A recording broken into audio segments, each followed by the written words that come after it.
Today, inshallah, in the 58th ayah of Surah Al-Nisa, I want to share with you something that Allah Himself describes as Inna Allaha ni'imma ya'idukum bihi. No doubt Allah, how beautiful it is, the kind of advice He's giving you. Like, He gives us advice all the time, but He doesn't stop and say, you realize how beautiful this advice is? That's what He did in this incredible ayah.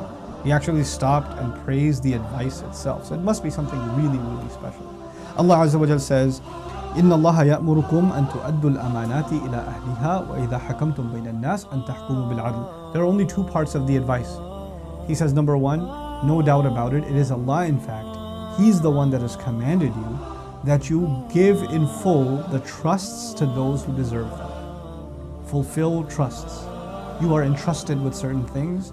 Make sure you do your full duty.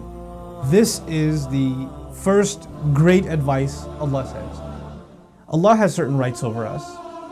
He's entrusted us with La ilaha illallah, and it comes with certain obligations. And He's the first ahl, really. He's the first one qualified that we should fulfill our trust before Him. But then we have a trust with His Rasul sallallahu alayhi wasallam, how to honor Him, how to obey Him, alayhi salatu wasalam.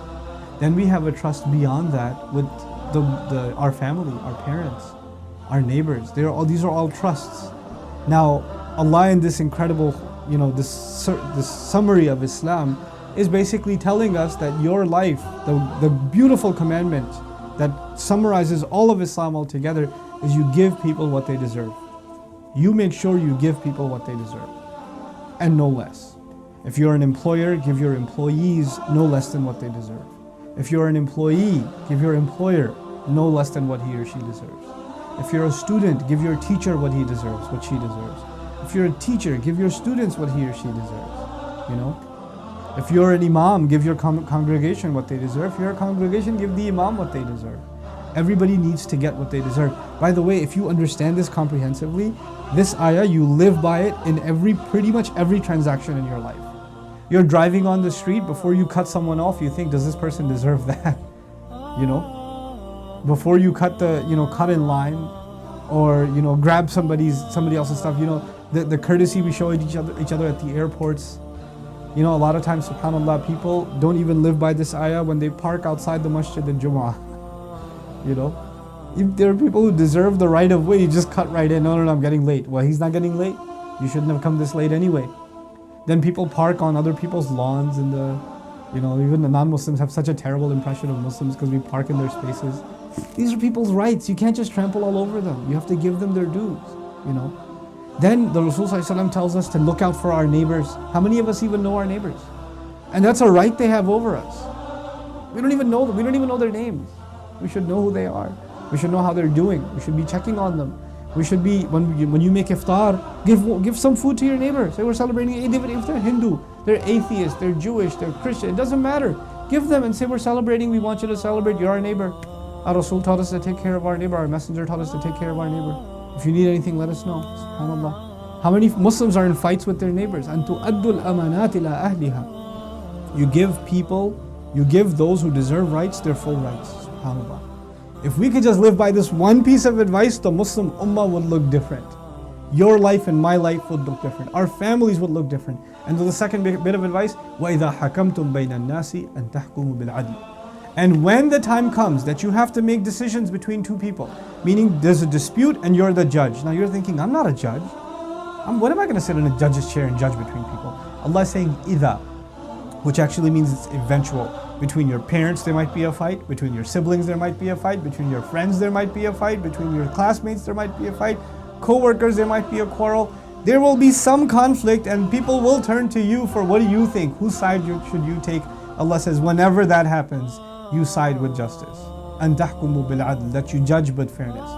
Sometimes the person you don't like is right, and the person you do like, your friend, is wrong. It's hard to say your friend is wrong. You're going to have to say it. Sometimes it's hard to say that the other family is wrong, and the other family is right, and your own family is wrong. It's hard to do it.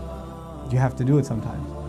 Sometimes it's hard to tell your own brother, your older brother, that he's wrong, and the younger brother is right. And you have to side with the younger brother just because he's right. SubhanAllah. You're going to be put in those kinds of positions. إِذَا حَكَمْتُمْ بَيْنَ النَّاسِ أَن تَحْكُمُوا بِالْعَدْلِ. Then Allah says, إِنَّ اللَّهَ نِعِمَّا يَعِظُكُمْ بِهِ. What a huge bit of advice Allah is giving you. What a powerful sermon Allah is giving you inside these ayat. It's like as though Allah is saying, I don't think you realize what I just told you. I don't think you realize how heavy this is. Just living by these two declarations. The first of them, أَن تُؤَدُّوا الْأَمَانَاتِ إِلَىٰ أَهْلِهَا. You give responsibilities to people who deserve them. One last comment about that first one, and then one last comment about the second one. In the case of the first one, you know sometimes people give a job to their nephew or their cousin or whatever, hookups. They don't deserve the job, but they slip him in, right? The Muslim connection sometimes. Does that person deserve it? And if you live by this ayah, if there's a Christian who applies to the job, a Hindu applies to the job and he's more qualified, and the Muslim applies and he's not qualified, then you don't say it's Islamic for me to give a job to my Muslim brother. No. You give the job to those who deserve it. You were hired as a human resource manager not to hire your Muslim brother. You were hired to pick the most qualified candidate. You know, this is أَن تُؤَدُّوا الْأَمَانَاتِ إِلَىٰ أَهْلِهَا. The Sahaba were very keen on this. They were extremely keen on this. When there was disputes between Muslims and non-Muslims, they would hear the Muslim side of the story first, even. And they'd hear it fully and they wouldn't assume that, oh, we're just gonna, our brother, how could he be wrong? They wouldn't do that. We can't do that. This is, you give rights to people that deserve them, you know? And sometimes you're put in that position. When people ask you to give a recommendation. Hey, could you recommend me on LinkedIn?